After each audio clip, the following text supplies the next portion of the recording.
You guys, we're back. Sean, Javon, All 52 Podcasts. I don't ever say this, but catch us on YouTube and Facebook. We're trying to blow it up there. Javon, what's going on, man? Not much. First day of training camp was yesterday for Syracuse. So it's that time of year. Are you excited? It's been 6 years, man. Like it ain't nothing new. There is something for us to talk about off the air. Okay. Save for the end of the show. Yeah. Same old though. Same old. Well, at least today we get to talk about. I'm excited for today's show. We get to do our schedule predictions. I like this part of this every year we do because we always go back at the end of the year and we're like, yo, you were wilding about this or you were blah, blah, blah.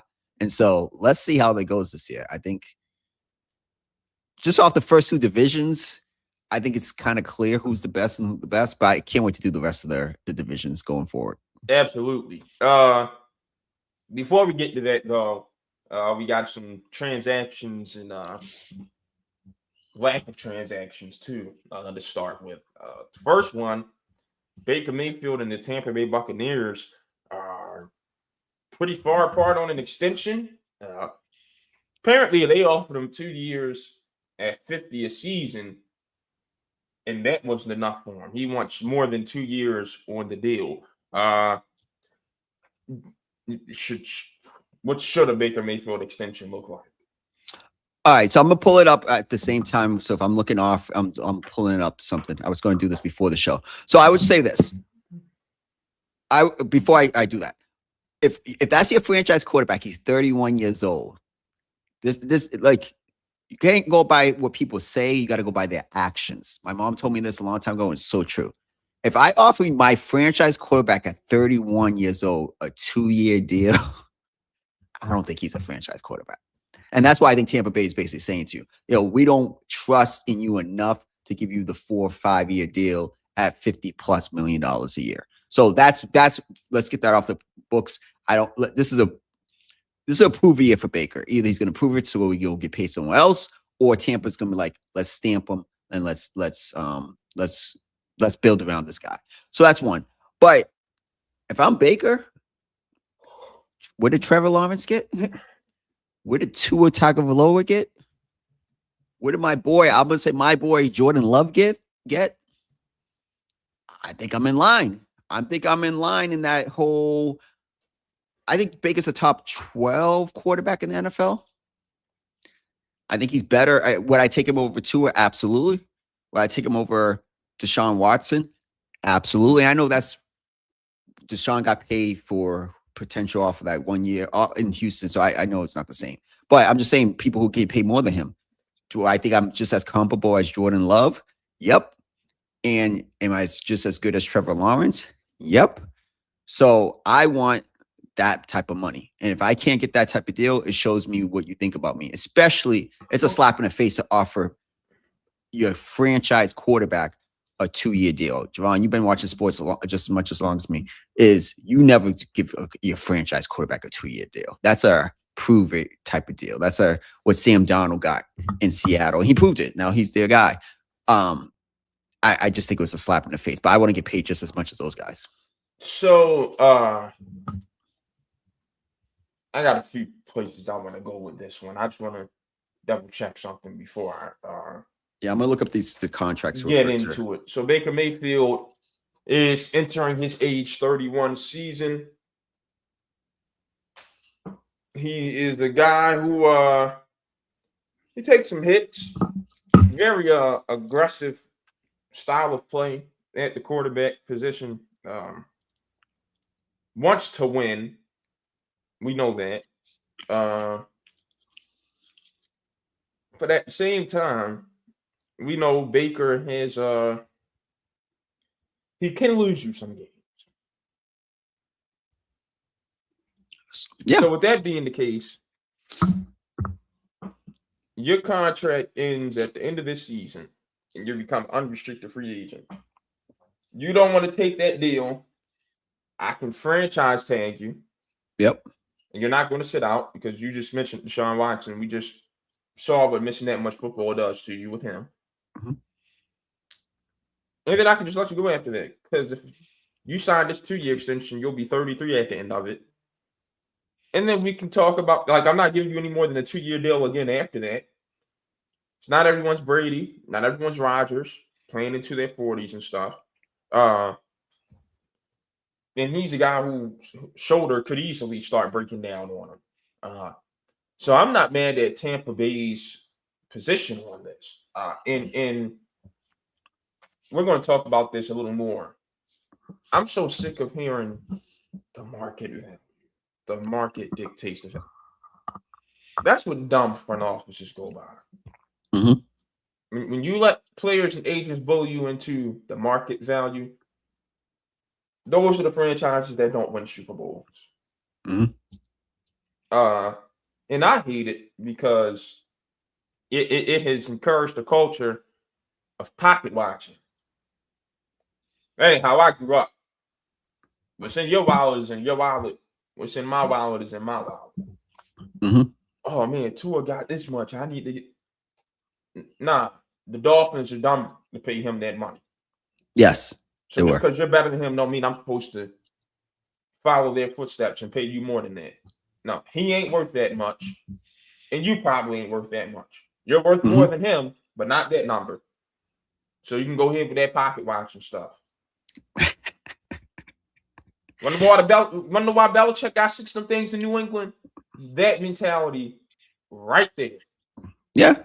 Oh, you come at me with this market value stuff, huh? I'll let you go. Yeah, let's go ahead and get you out of here for a couple picks.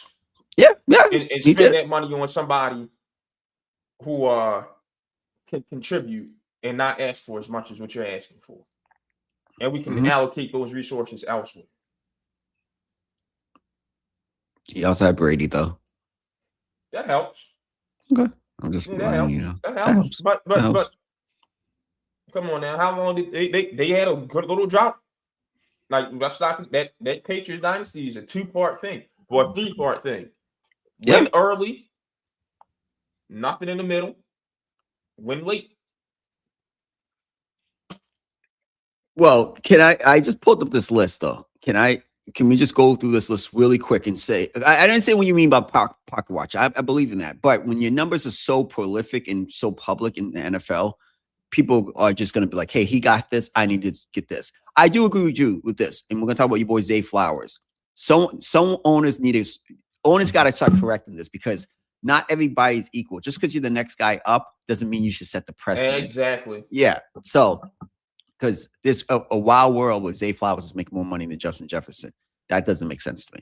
In any society, that no world does that make sense. But these are the guys who are making $50 million right now in the NFL as quarterbacks. Brock Purdy, Justin Herbert, 50 million or more. Jared Goff, Matthew Stafford, Josh Allen. Restart the list. I got something I want to do with this. Right, you say a name, and I'll let you know if they worth 50 million or not. Let's do it like that. Justin Herbert. No. Hell no, actually. I love Justin, but no. I agree. No argument. Did you not see the Houston game? He's been horrible in the postseason. Let's call a spade a spade. He's been garbage. Brock Purdy. No. Yeah, I wouldn't give him 50. I think he's in a 40 million. He's a fringe top 15, top 10 quarterback. I can't give him 50 million. Not where I could spread that wealth throughout my team. I can't give him 50 million. I know we were both going to say Jared Goff. Hell to no. No. I'm not even going to go deep into that. And Detroit, yeah, go ahead and so while we're on the topic of setting the market, Jahmyr Gibbs should get paid in the price range of Bijan Robinson. Yeah. Go ahead and think you can live without him and watch what Jared Goff turns into. Because that brother's nothing without that play action game. I'm going to be real. The guys we just named so far, why they're not worth $50 million is that they need the talent around them to elevate them. And I don't pay $50 million. $50 million or above is for difference makers. Elevate the team. Like this guy next. The team elevates you. The next guy, Matthew Stafford. Absolutely. We don't know. I think this guy, yes. You probably say no. Josh Allen. No, playoff choke artist.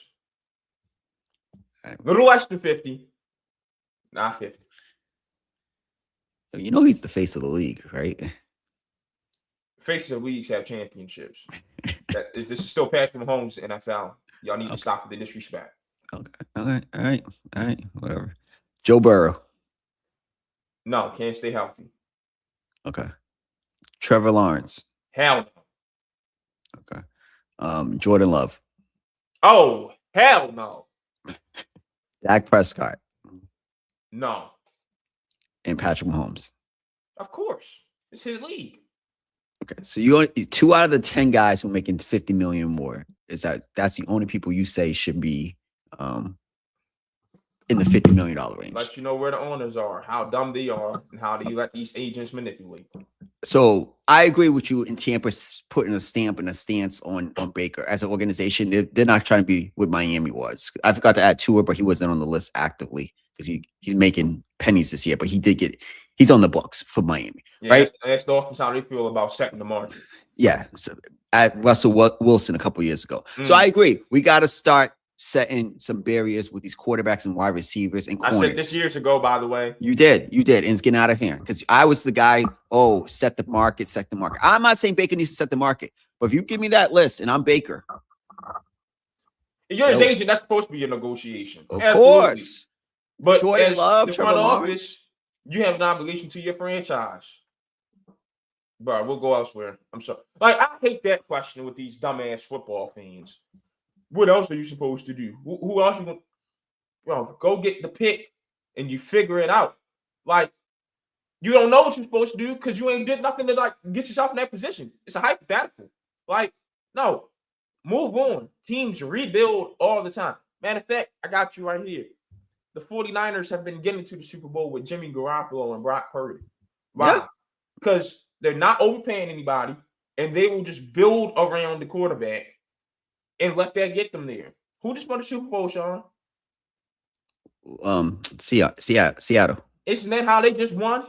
Built the whole team and coaching staff around the quarterback. Good point. Ain't paying him nowhere near 50 mil.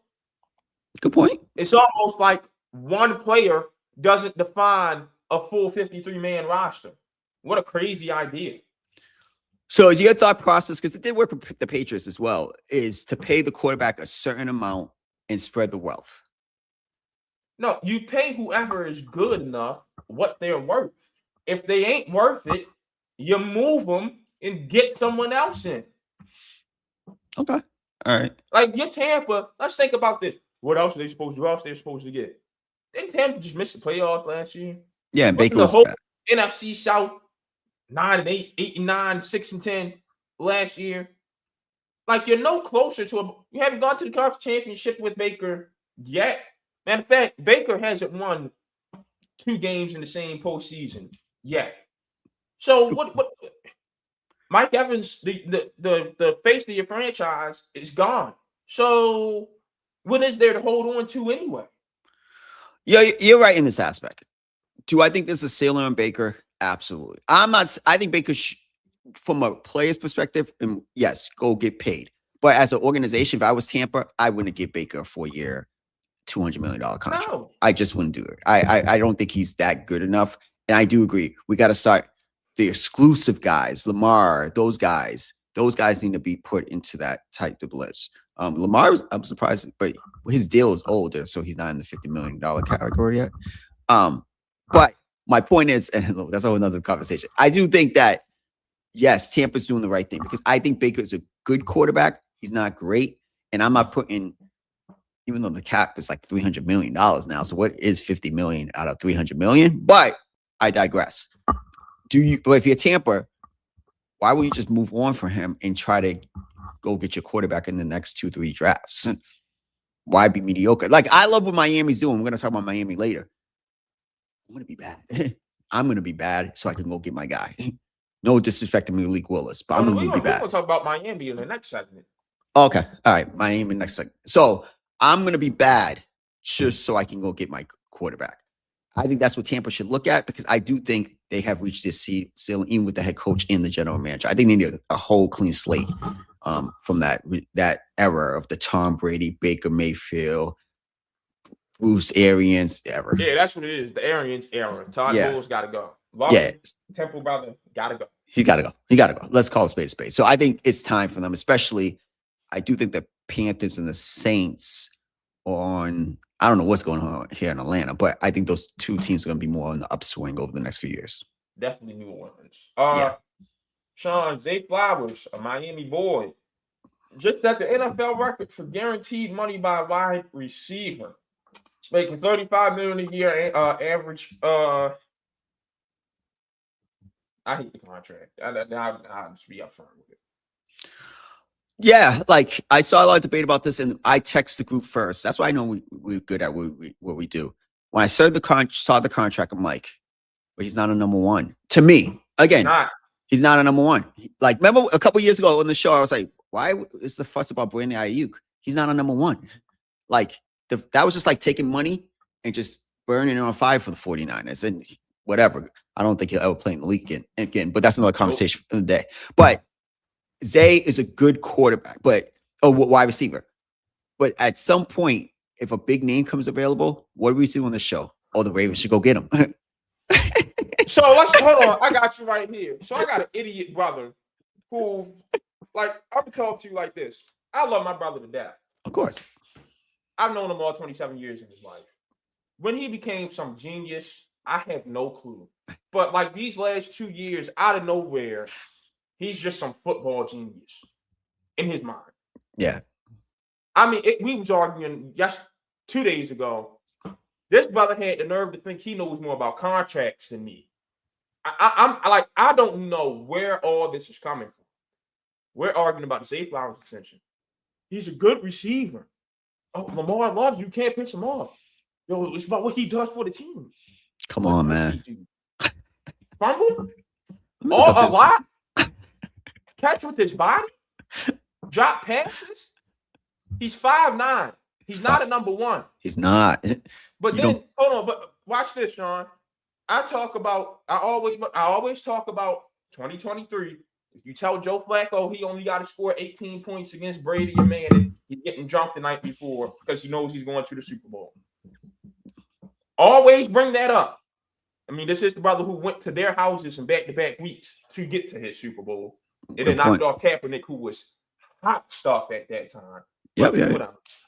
Oh, man. No, Lamar never had the receivers Flacco had. Come on. Just back to the corner right there. Watch me, Sean. You never had the receiver Flacco had, right?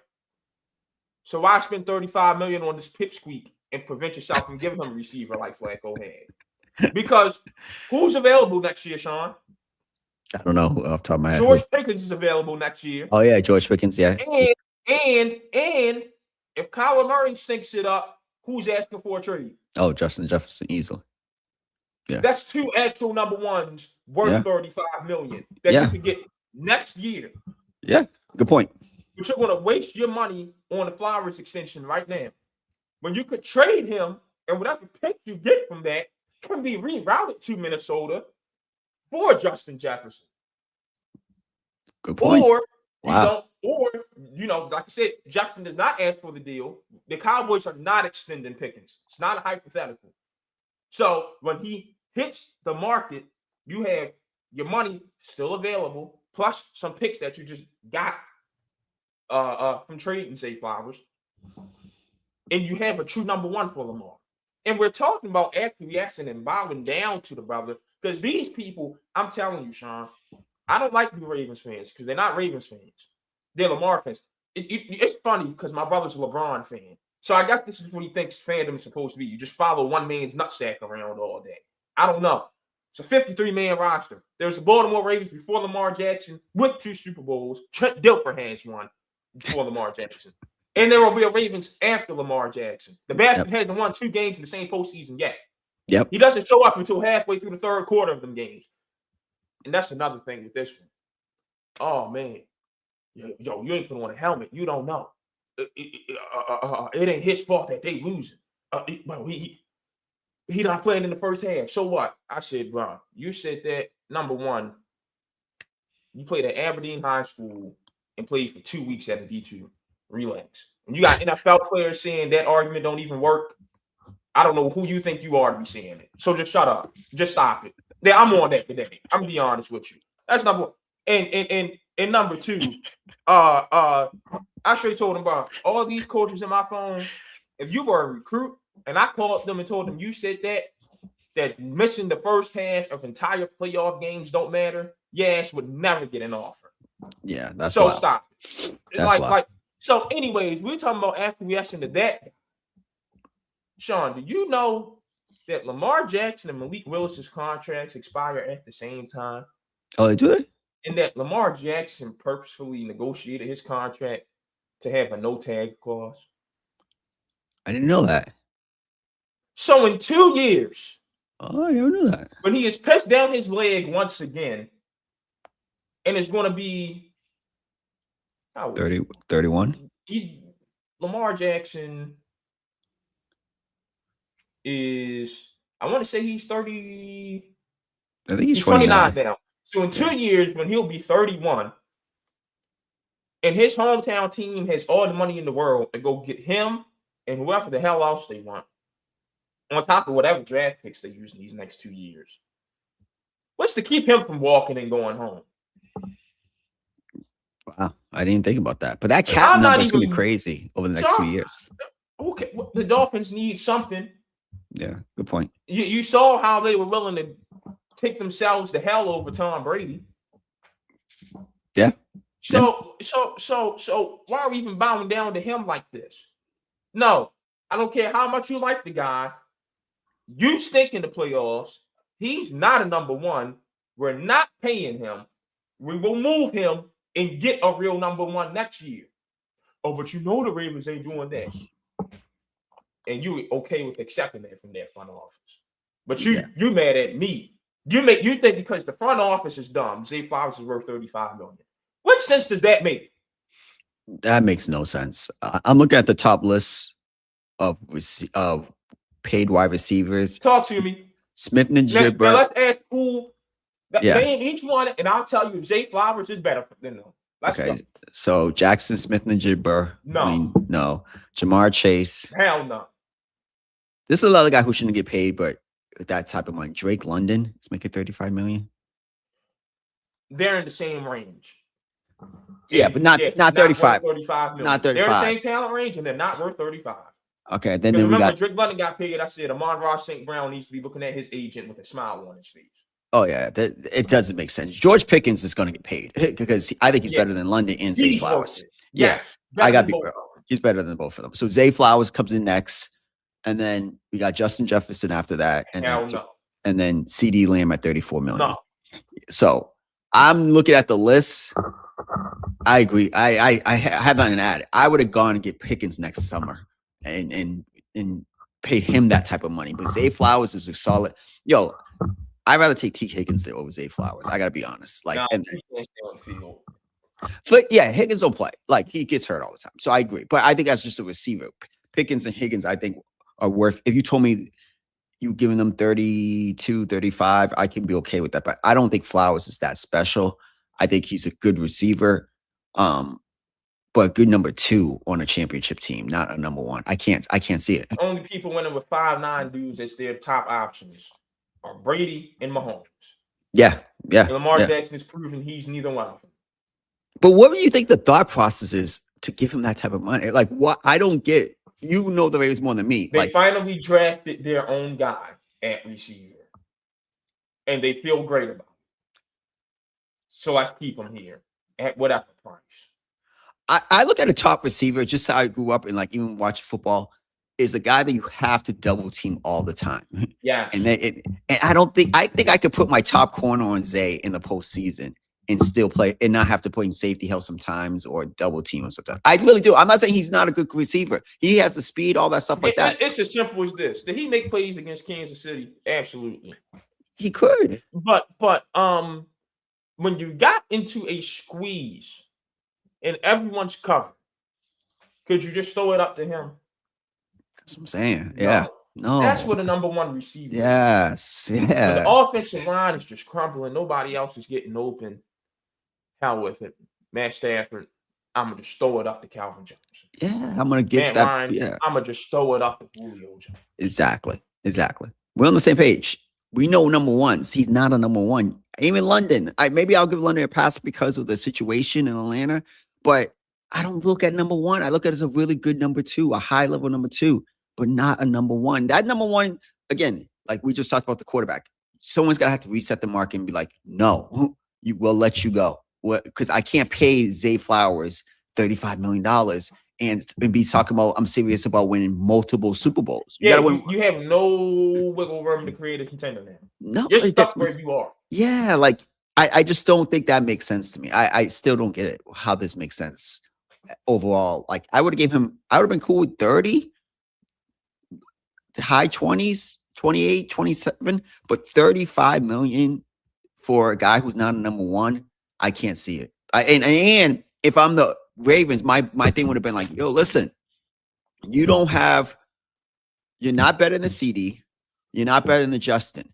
So I'm not paying you more than those guys. The guy who messed up the market was Drake London. Shout out to his agent, but 35.2 million for Drake London messed up the market that Zay Flowers can even go to the Ravens and be like, yo, give me what Drake London did. He messed up the market. But if I'm the Ravens, I'm staying 10 toes down. You're not better than CD. You're not better than Justin. I can't pay you more than that. I just can't. This is part of the reason why I say we have the dumbest front offices in sports. And right, each sport has their own thing that contributes to this. In football, it's this overemphasis placed on the quarterback and this market value thing. Yeah, the market value thing. I don't get the NBA. They don't do that market value crap. Like these DMs are generally dumb enough to think some of these guys are worth that much money.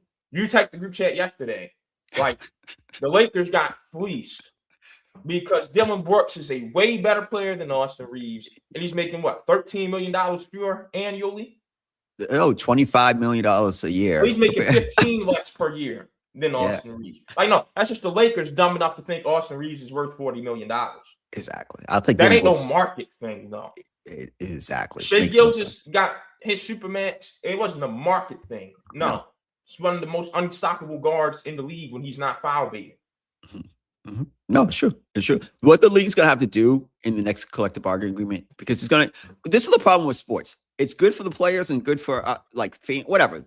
The salary cap keeps going up because revenue keeps going up, TV streaming. But the problem is they feel like they have to spend the money. So you spend the money just because, I got to pay $35 million because the cap is going to go up next year. No, you don't have to do that. I was still not like, because at the end of the day, you could spread Zay Flowers' money, like you said, and get better in different areas and go get a difference maker when it comes available. George Pickens, there's no way the Cowboys, I don't think, are going to franchise him 2 years in a row, because maybe on a 1 year deal, he might be worth it. But I just think it doesn't make sense logically to me that you just have to spend the money. No, I'm going to spread it to the best players. I'm going to fit guys into the correct slots, and then I'm going to build my team around that.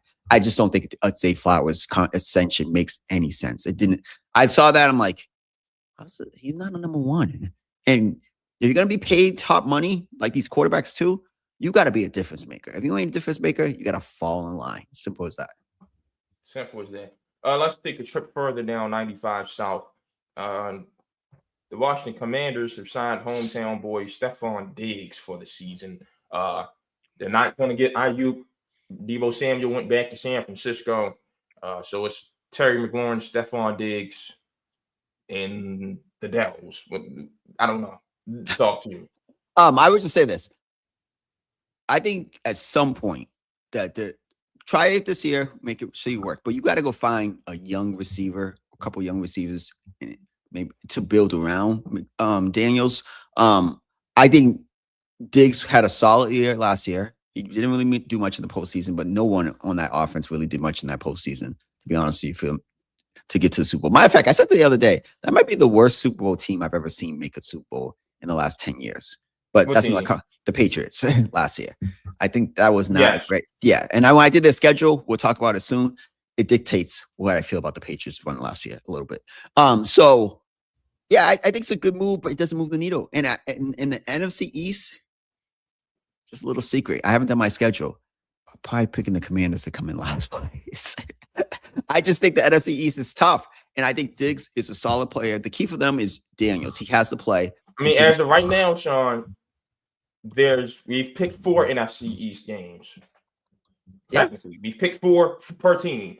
Yeah, and through those 4, Washington is in last place on mine.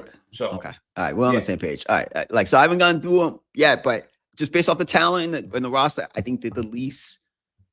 I got the 3 other teams better than them. So this is a nice move. If Daniels, the key for Daniels, if Daniels is back to rookie year, Daniels, that team's gonna be really good. And that's Diggs still can give you something. You got McLaurin. You're gonna be able to good. The only thing I'm questioning is that defense. It's a cool move. Diggs still play. Diggs says something I agree. He's still a great number 2 in this NFL.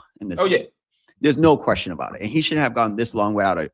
I know it's probably some off the field stuff. Let's not act like he ain't got some off the field. Yeah, that's the issue why he didn't get signed. Let's call a spade a spade. But and if I'm in that front office, Nick Nash, Antonio Williams, y'all can't be on that time he's on. That's not y'all vet. Terry McLaurin is y'all vet, not Diggs. No, that's not your vet. Just let him do him. And so. Yeah, it's a cool move. It didn't move the needle to me, man. I gotta be real. It just was like, oh, it's cool because I think Diggs still could perform, but I'm just not in love with this Washington team, and I don't really love the offensive line. I'll tell you what I do like. So now you've added Diggs and Chigo Conqueror this year, 2 Maryland guys. Like you're bringing hometown guys over, productive hometown guys over. I think a healthy Daniels will have a very solid running game. Like either Bill Crosby, Merritt, Rashad White, or Katron Allen's going to work. Like that's a good 3-headed monster. There's no true number 1, but that is a good 3-headed monster. We know Terry McLaurin can ball. Diggs at number 2 is pretty good. The wild card is going to be Antonio Williams because we know how terrible Clemson's passing game has been the last few years. So we're going to see if he was just being held back by that archaic offense, or if he actually just isn't that guy. But he emerges to be the number 3 that they need. They're in a good spot offensively. They're fine. Defensively is where I'm looking at them. Again, Nick Cross, another Maryland guy, brought him home to help in the back. Leo Chenal and Sonny Styles running your interior rush. Adafe Owe, are you a product of Mike McDonald and Jesse Minter, or are you actually good? That's going to be the wild card for them. Can Kilavon Chaisson finally be something? Washington is very contingent upon their question marks. Yes, they're very especially defensively. Yeah, it's too many question marks. Too many question marks. Yeah. Like, is Jerzon Newton going to become one of those guys on the interior? Or are they going to have to rely on Javon Kinlaw, who's been bounced around? We know Daron Payne's good. We like Tim Settle. Is Jerzon Newton finally going to take that step? Are those defensive ends, well, they're in a 3-4. Are those outside linebackers going to be able to get home? And in the secondary, who's their number 1 corner? Look, you say all these things. It's a lot of questions, and I don't like that. That's a lot. I don't like that. It's like, remember a couple years ago, we were like, if the Clippers this, we're going to talk about Kawhi. That's what you're talking about. And that's why it's a lot of ifs on that defensive side of the football. And I'm not in love with the offensive line either. So there's a lot of ifs on that team. If was the 5th, we'll all be drunk, like they said. Come on now. Come on, let's be real. Let's be real. So it's the Diggs move doesn't move the needle to me. And that's what I'll say this, Sean. All these moves and what this roster looks like now, it does look better than last year's team. No, absolutely. This should have been last year's team. Let's revisit the conversations we were having. The year before, yeah. When they, 12-5, lost to Philly in the playoffs with that weak-ass schedule. Mm-hmm. They just ran it back. Didn't add on to that roster or nothing, and thought they were going to get by on a tougher schedule. If Jayden Daniels were healthy, they would have missed the playoffs last year. Absolutely. No question. This was their roster going into last season, and then this offseason was a step up from this. I love where the Commanders are as an organization. But right now, I feel like you've wasted a year, and you're going to be coming up on a new head coach within the next 2 or 3 years. Oof. Oof. Because I don't think Dan Quinn's going to stick this thing out. I think he was there to just repair the culture after what they had going on in Washington for so many years. But the guy who's actually going to they're going to win with, it won't be Dan Quinn. I think the only thing is that it's so hard in that division because if you think about it, usually there's a team that's on the up. Maybe Philly be on the up and you could consider them falling down. But there's so much talent on that Philly team that I don't see it happening anytime soon. And I think Dallas is ascending. And I'm a bigger fan of the Giants than you are and the young talent they have.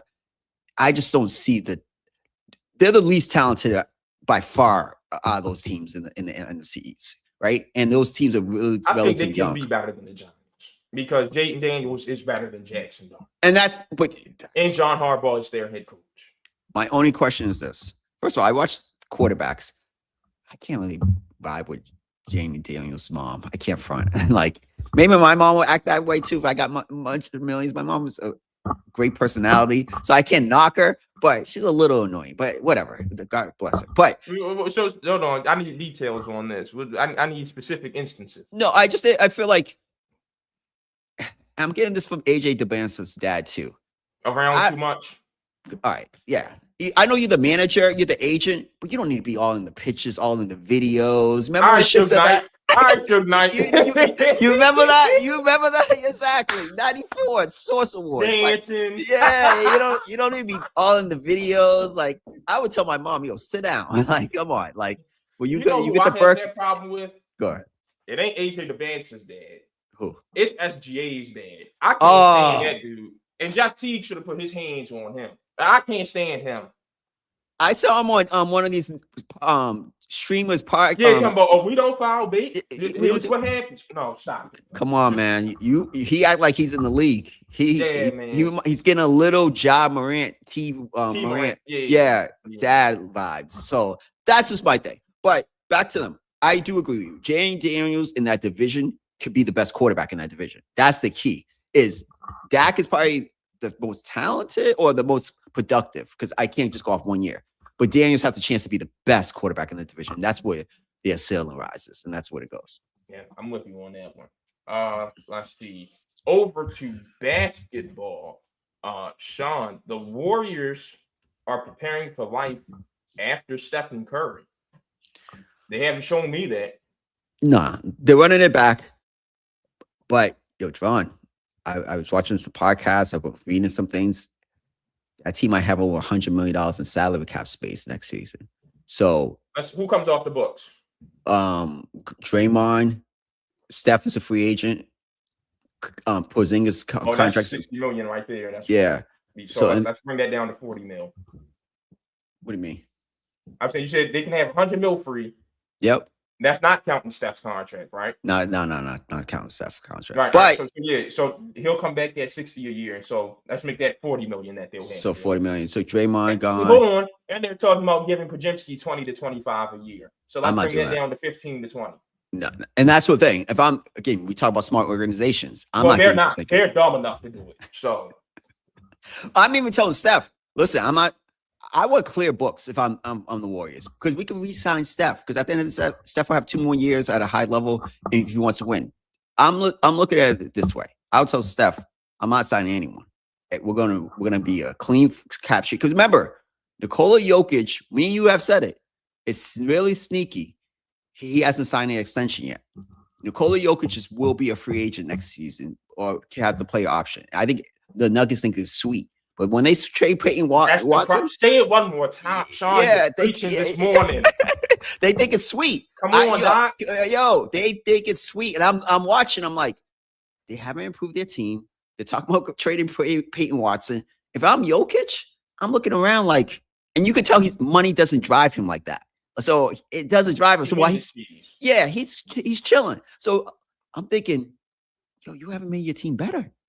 So you think he won't opt out? He said he's going to opt out next year. And then when he opts out, you have a team like the Warriors. We talked about the Lakers on this podcast. They would easily give up Reeves and Kessler to go get Jokic.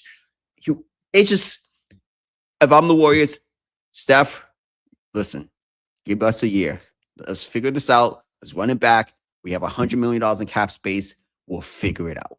And that's what I would do. So life after Curry, unless at the end of this year, Curry tells me I don't want to do this anymore, I still feel like I'm in a good position. We'll still have all that cap space, and we'll get draft picks for Steph Curry. I think the Warriors are in a good standards, but they can't F it up and sign positions like $20 million. So let's talk about who's available as free agents next year. Possibly. Giannis is probably going to extend in Miami. Oh, absolutely. So we won't count him. Anthony Davis can opt out of his player option, but that's $63 million. I don't think he's doing that. Jimmy Butler's unrestricted. Jokic could opt out. Karl Towns could opt out. He's not doing that. He'll extend and take less money for the Knicks before he opts out. I actually don't think Karl Towns leaves the Knicks. I think he loves being at home. I think it's great for his mental health. So I actually am rooting for Karl to stay with the Knicks for life. No, those guys, those guys who won the title. If I'm them, I'm taking, because the money I'm making off the court in New York, and I'm a legend. I'm never leaving New York if I can. Yeah. I'm taking less money. We're not worried about Paul George. Kawhi will be 36. The KD will be 38.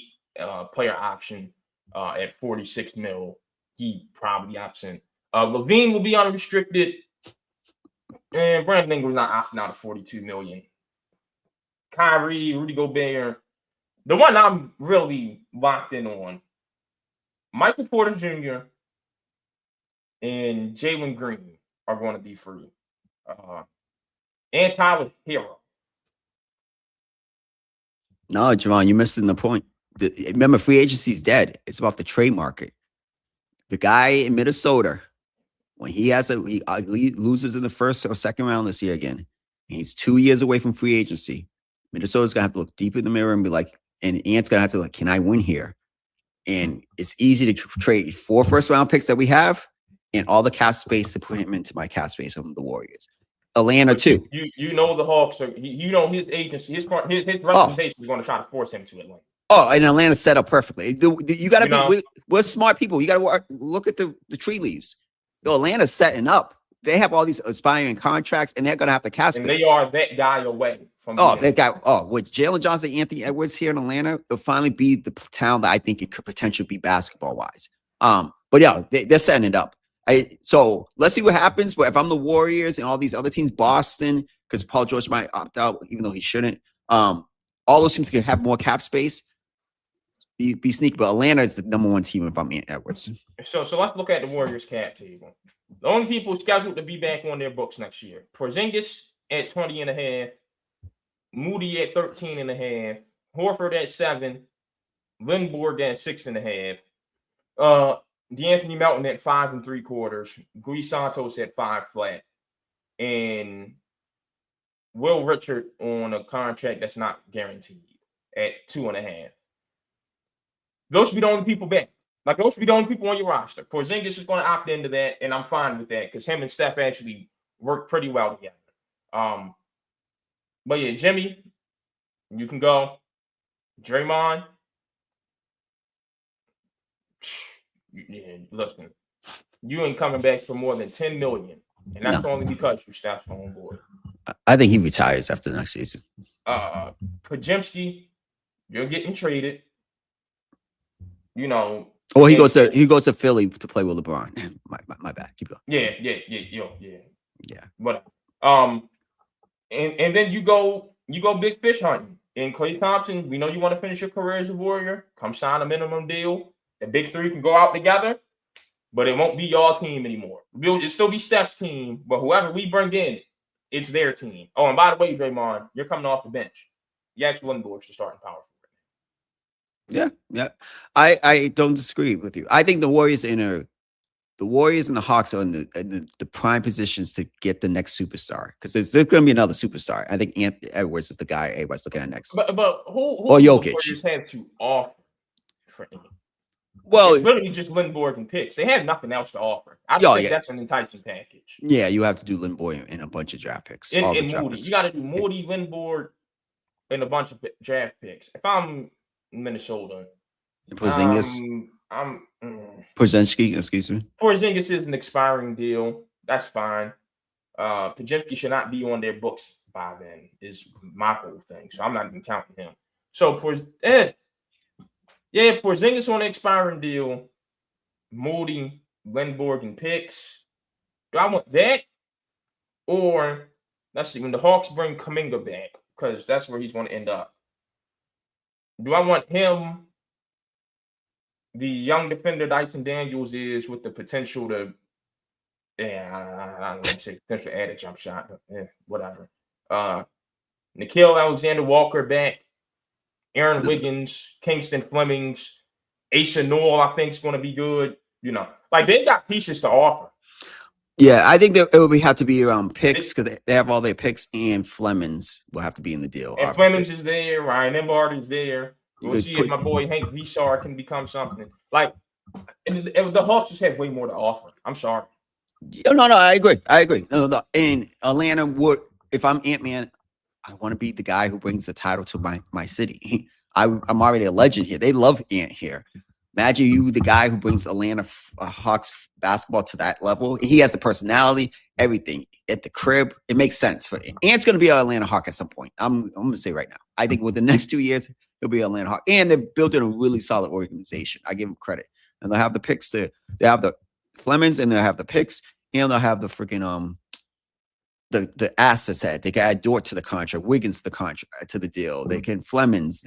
I think those are the two teams I would look out for star hunting next season. And Jokic is still available. Who knows?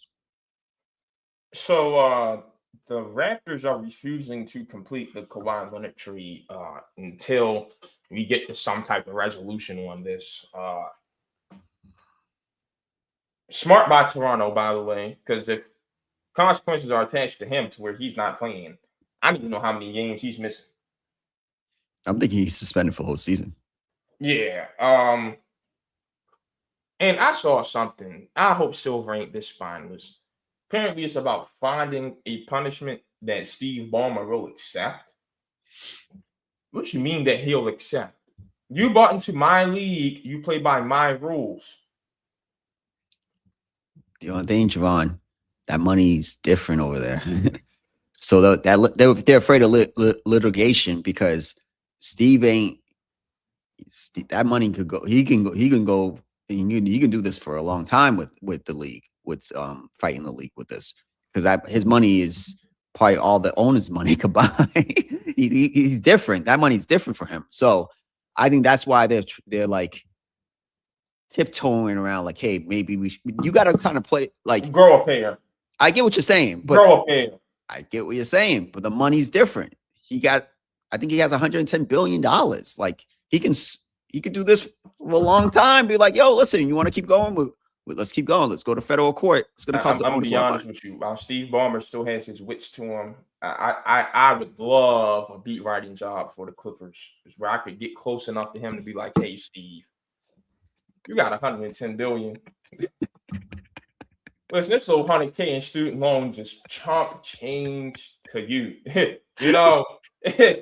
Help a brother out. You don't need it. Be a good Samaritan, man. Woo! Let me check exactly. Like, oh man, I look at all that. 126 billion to 133 billion dollars. Come on, man. I look at that much money. I'm like, yo, there's no need for anybody in the world to be broke, bro. I'm on the socialism push for 2028, man. Y'all can take care of some stuff. Let me hold $1. That's all I'm asking for, man. Let me get a little something to go to the corner store with. 126 billion. Yo, that's like I'm just saying that evaluation is right up there. If you would combine at least 10 owners, maybe like he can solve all the problems in this country or more, and still have billions left over. Yeah. So do you really want to go to war? That's the question. I know what you're saying about Adam, but do you really want to go to war with the guy with the 126, 133 billion dollars? And that's just where he's at right now. He'll buy off some judge somewhere. Yeah. Damn. That's what I'm saying. Like, I think things gonna. I don't know. It's got to be done, but I think Toronto's being smart. The Clippers need to move on. I think Toronto will be a very intriguing team in the East if Kawhi goes there. I think the league is going in good space if they move him. So, but I just don't think Adam Silver in the league should be going in litigation with Steve Ballmer. It does not make sense to me. It's not definitely not going to get you far. All right, Sean.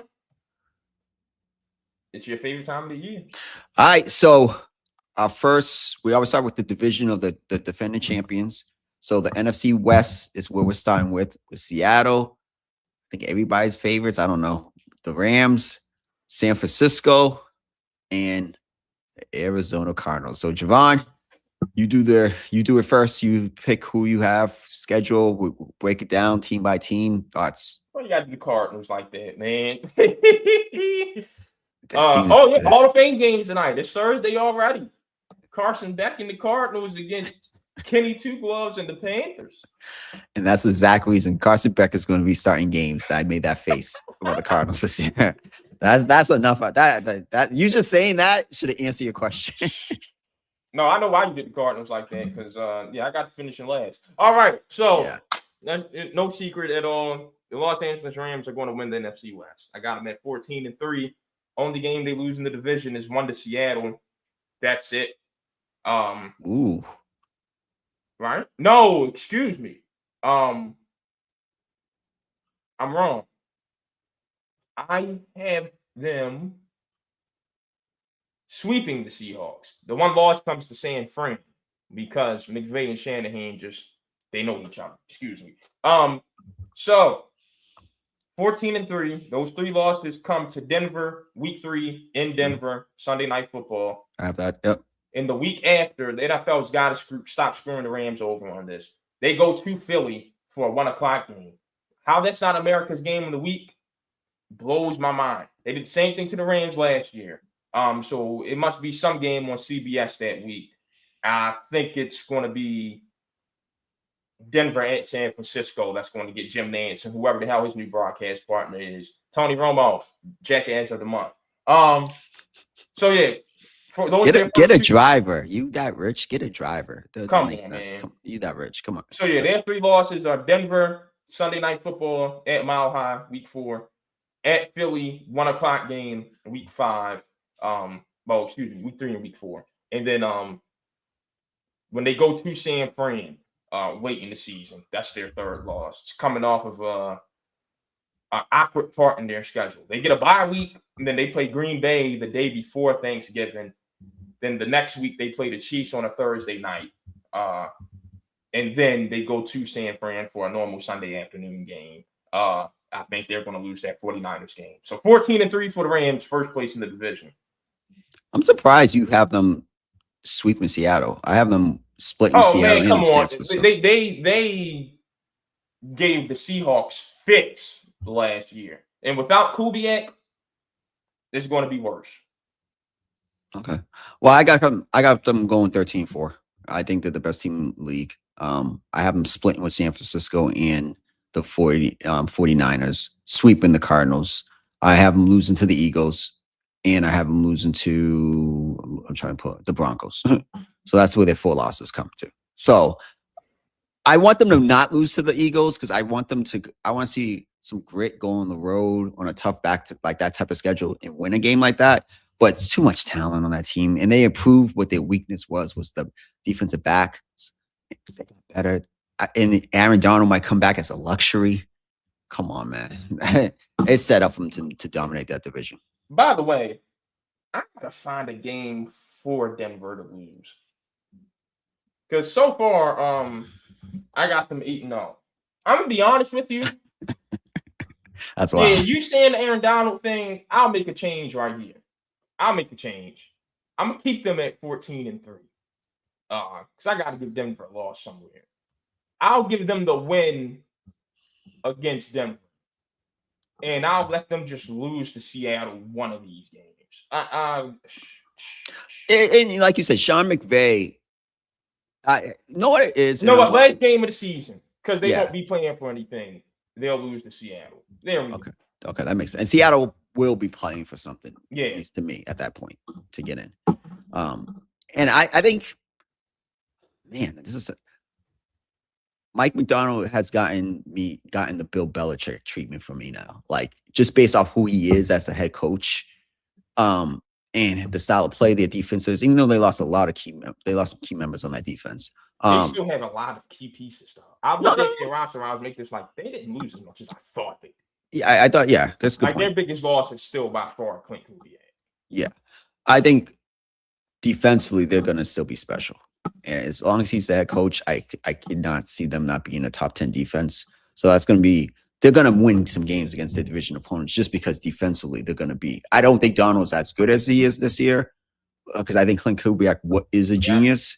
So they're going to take a step back with that. So and then I'll just say I got them going 11-6. I had them at 11-6 until I just gave them that last Rams win. Damn. So I got them 12-5. 5-1 in the division because they own San Fran, they own Arizona. It's the Rams that give them problems. So 12-5. Their only losses, they go to Denver for a Thursday night game. That's just bad optics. They host Chicago for a Monday night game. I like the Bears this year. Actually, I don't know if I've given them a loss yet. Let me double check. Through 5 games, I have not given the Bears a loss yet. Let's see. Seattle hosts Dallas for a Monday night game. I think the Cowboys end up with that one. Seattle could win that game, though. I would not rule it out. Then that might get changed somewhere down the line. Because that defense can win them that game. I don't know if Darnold's winning that shootout with Dak, CD, and Pickens, though. They go to Philly for a Saturday game. I think it's a loss. And when they host the Rams on Christmas, that's their 5th loss of the season. Okay. San Francisco, what do you got them? 11-6. I got them 10-7. Yeah, and then I want to know where you have the Cardinals. So I was debating about this. The Cardinals will upset one of those teams. They're not going to go winless in that division. And so I haven't beaten San Francisco in one of the games. So by the way, San Francisco needs to figure out that injury situation in that plants. That substation. Yeah, this is getting ridiculous. The Cardinals, I got them at 4-13. One better than last year. More generous than me. Yeah, I got them 2-15 winless in the division. Yo, let's be honest. There's a lot of offensive talent on that team. Who's the quarterback? Yeah, that's why I got Gardner Minshew. And what offensive talent? Trey McBride and Jeremiah Love behind the offensive line that can't even create any gaps for him in training camp? I'm expecting Marvin Harrison to take a step. We got to see. Because I do think Marvin's got potential. Michael Wilson, Kendrick Bourne. I like Xavier Weaver out of Colorado. I like Reggie Virgil out of Texas Tech. Potential. But that offensive line is bad. And the quarterback situation ain't much better. So No. They're going to be right in the hunt for the Dante Moore, Arch Manning, those type of guys. Now, that defense has potential to be something decent with a few more pieces. They're young on that side of football. I don't know. I don't, from where they were with Clint Kubiak to how they've fallen over the last 5-6 years, kind of confused what Arizona's going in. And I didn't like the coaching hire at all, to be honest with you. I would have took Raheem Morris over him, or Anthony Weaver. So let's see, but not enough talent to compete with those 3 teams at all. All right, now over to the runner-up division, the AFC East. Sean, I have a tie at first place. What about you? Nah, I got Josh Allen and Buffalo winning it at 11-6. I have them and the Patriots at 11-6. I got Patriots at 10-7. I don't know. I'm one of those people. You know how I am on the show. You got to show me you can do it back-to-back years as quarterbacks. But I got to see Drake do it. They got 4 automatic wins with the Jets and the Dolphins, and they're going to split with the Bills. So, I got them both having 5 wins in the division. Yep. Got them both at 11-6. So, their losses to me, they're going to lose to Seattle on the opener. Yep. They'll lose in Buffalo. Yep. They lose in Chicago on Thursday Night Football. I have them beating Chicago. I've got them losing when they host Minnesota for Thursday Night Football. I have Minnesota going there because they'll be coming off a tough game hosting Buffalo. The next week they go to Kansas City for Monday Night Football. I got them losing that, and then the second to last game of the season, the penultimate game, they host Denver. I have them losing that. That's their 6 losses for me. I think we're both high on Denver this year. Oh, they're extremely high. Yeah, that defense. I think Bo Nix is going to improve too. I like Sean Payton giving up offensive play calling. I got to see how it works though. No, I think that division is going to be very competitive. I think Buffalo. I'm not even going to go on a rant about Buffalo, but I do like DJ Moore, and I think Josh Allen, my personal opinion, is the best quarterback in the NFL. I don't see them losing back-to-back divisions, so they go 11-6. What's this Mahomes disrespect, Sean? I can't keep tolerating this. No, let's talk about it. You sound like you work for CBS Sports right now. No. I can't. Listen, let's call a spade a spade. That was a good one, though, wasn't it? That was good. That was good. But let's call it, yeah, because CBS, they be at every Mahomes Allen home game if they could. Let's call a spade a spade. Patrick has not been elite at his standard in maybe 3 seasons. Can we talk about his offensive line and his receiver core, though? I grew up with Tom Brady, and I've seen him not playing good with receivers, not good receivers, and still be elite, still be top 2, top 3. Patrick, for out of the big 4, the former 4, and now add Matthew Stafford, Burrow was better than him 2 years ago. Matthew Stafford was better than him. Lamar has been better than him. Josh Allen's been better than him in these last 3-4 seasons. When was the last season you could be like Patrick was definitely the best quarterback in the league? 22? The last year they won the Super Bowl? No, they weren't even good that year. He struggled during the regular season. No, but Lamar was the MVP. He was the best quarterback in the league that year. No, first of all, Lamar's stats were nothing that year. It was such a bad MVP race that they just gave it to him. His stats the next year were better when Josh Allen robbed him. Back at those stats. No, I agree. They were very. But they were not. And that goes out the window because who outdueled who in that championship? Yeah, because Lamar thought he was Tom Brady. Like he lost his mind. Him and Tom Munkin, they lost his mind. So I agree with that. But all right, so if you want to say he's the best quarterback because he won the title that year, all right, cool, do that, and he did it. All right, but the last 3 years, he's been either the 4th or 5th best quarterback in that ranking, or 3rd, or because injuries. I don't say Josh has been either the 1st or 2nd best quarterback. What's he been doing in the playoffs? Man? Who, Josh? Yeah, nothing. Pissing down his leg. Absolutely. He's pissed down the leg. I not seen that Denver game? Yeah, but the last time I seen Mahomes in the postseason, he was getting embarrassed in the Super Bowl. He was in somewhere Josh Allen's never been. Good point. So what are you supposed to do? It's somewhere Lamar Jackson's never going. All right. So what are you telling me if the criteria for the best quarterback is? Just because of what you've done in the past consistently, that makes you the best quarterback when your play hasn't. Burrow was better than you. No. I got you right here. Why ain't it Matt Stafford? There ain't an MVP.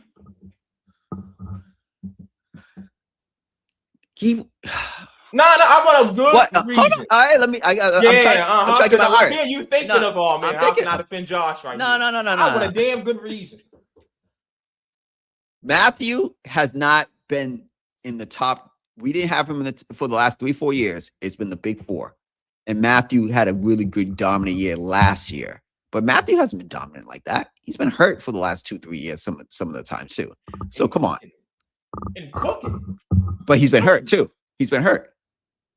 Burrow's always hurt. You keep him in your top 5. All right, but I don't put Burrow as the top. I've never put Burrow as the best quarterback in the league. I've always had either Josh, Mahomes, or Lamar. I've never put Burrow in the top. Maybe 2 at one point, whatever. But to say you're the best quarterback are the top 2 to me. All right. But Josh has been in that conversation for the last 4 years. To y'all. But he's been the most consistent out of those 4 quarterbacks. I just don't see it in the guy. I get you say it, but you can't dispute that. Out of all those 4, even Matthew, 5, he's been the most consistent for the last 5 years. Yeah, the most consistent at being him. Which ain't special. Hey, I think he's the best quarterback, and I could be proven wrong. But Mahomes can have a bounce back year. But I have not seen elite play from Patrick Mahomes in the regular season, even in the postseason run, in 3 years. What am I supposed to say? It's been that defense that's carrying them sometimes. Time we please, man. Well, you've got the Bills winning it. I've got them tied with New England. I don't know what the tiebreaker is. What are we division wins? Oh yeah, but they're gonna have the same amount of division wins. I gotta see how many conference losses they have at that. 1, 2. All right, that's only 2 losses in conference outside of the division from New England. For Buffalo, 1, 2. Yeah, I don't know what the tiebreaker is, man. Golly. Yeah, you're gonna have to do some like, I don't know how it'd be so confusing. Remember last year? Like it'd Be like a little strength of schedule joint. Yeah. So It'd be crazy. Whatever. I won't break it down. What you got the Jets and the Dolphins going? That's my real question. So 3-14, the Jets will be better than the Dolphins. And I have the Dolphins at 2-14. And because remember, Stephen Ross wanted to tank 2-15, excuse me. Stephen Ross wanted to tank to Joe Burrow and didn't. This is a clear tank job. I think it's written all over the books that, and I feel bad for Malik Willis, but he'll get another opportunity somewhere else. They want Arch Manning. That's going to be the team with the number 1 pick. Yeah, and he's going to stink. And the next summer, they will be trying to spend all their cheese on Lamar Jackson. The Dolphins will be 1-16 this year. Kind of simple. Yeah, that's the worst roster in the NFL, and it's not even close. They stripped it to the bare bones because they wanted to go get a quarterback, and isn't that a lawsuit they have right now with Brian Flores? They like who's going to get paid. History rewinds itself. They get Arch Manning with the number 1 pick this year. All right. And, the first coaches poll of the season came out yesterday, the day before. Getting to be that time. I filled out my preseason top 25. I think it comes out in 2 weeks. Bama's missing the playoff this year. Who's their quarterback? And where's up with Williams? Even Russell, maybe? They need Williams to turn back the clock or something because he looked like a surefire top 10 pick. I don't even know what he's done last year was a disappointment with the NFL quarterback, quote unquote. I think Miami's probably my favorite for the Natty. Okay. Indiana's going to be in the picture. LSU and Ole Miss will be in the picture. Georgia will make the playoff.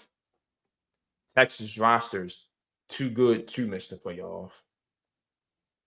Oregon will be in the mix. Texas Tech will be in the mix. I don't think when we get to this playoff this year, we're going to realize there aren't 12 teams that can win a national championship. We knew that last year. We knew that last year. This is what it's going to be in this. I like Notre Dame a lot this year. Yes. That might be my team to win the Natty this year. But I haven't sat down to it. But I like that too. Sign me up for a Miami Notre Dame national championship game. That'd be crazy. I love Notre Dame this year. And I love my boy Lane Kiffin, man. What they got at LSU. They got a lot of talent down there. I've never looked more forward to a regular season college football game than this year's Magnolia Bowl. I'm gonna stop doing whatever I have to do that day. Make sure. What week is that? Week 3, right? I think it's week 3. Yep. Let me double check. It's been a good my year. schedule looks like there. Week 3. That's the week Syracuse goes to Pittsburgh on a Thursday night.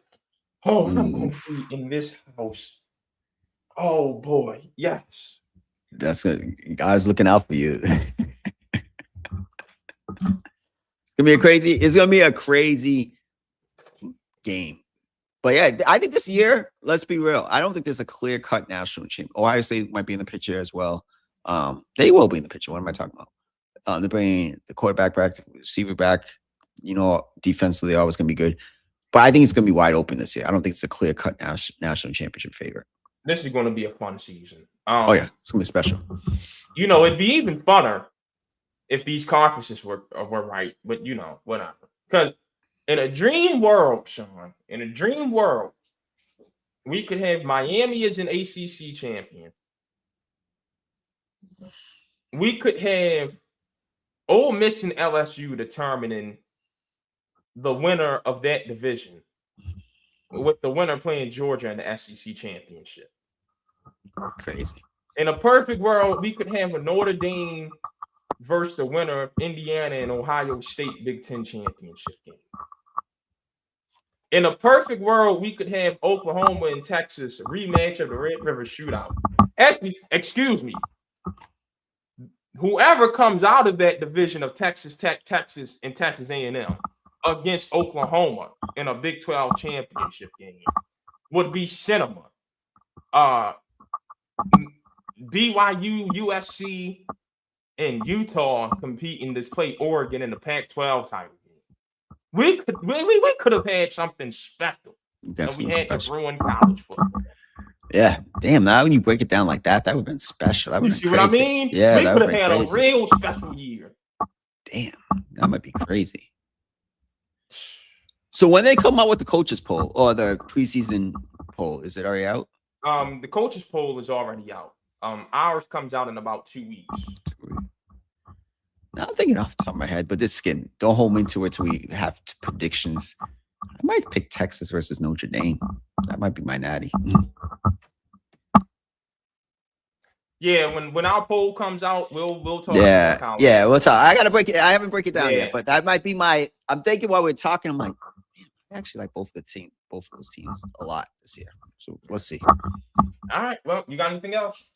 Nah. So we back next week. More. What are we doing next week with divisions? We have the AFC West and the NFC North next week. Some competitive divisions. Yes. Very competitive divisions. I'll just say this: it was really tough when I was seeing a lot of Raiders on the schedule this year. Oh, the first two divisions. The Raiders are going to be better than people think. Yeah, I think we're going to be in opposite directions on that one. Because I got them 2-6 at this point. So we'll see. You know who I had disappointing this year? And I texted you in the group chat. I don't think Jim Harbaugh is going to be with the Chargers much longer. I gotta see Mike McDaniels with Justin Herbert. This is my last, because I think he's a really talented offensive coordinator, and Justin's really talented. I gotta see it together before I make a prediction. But obviously, I can't do that now. But I don't know.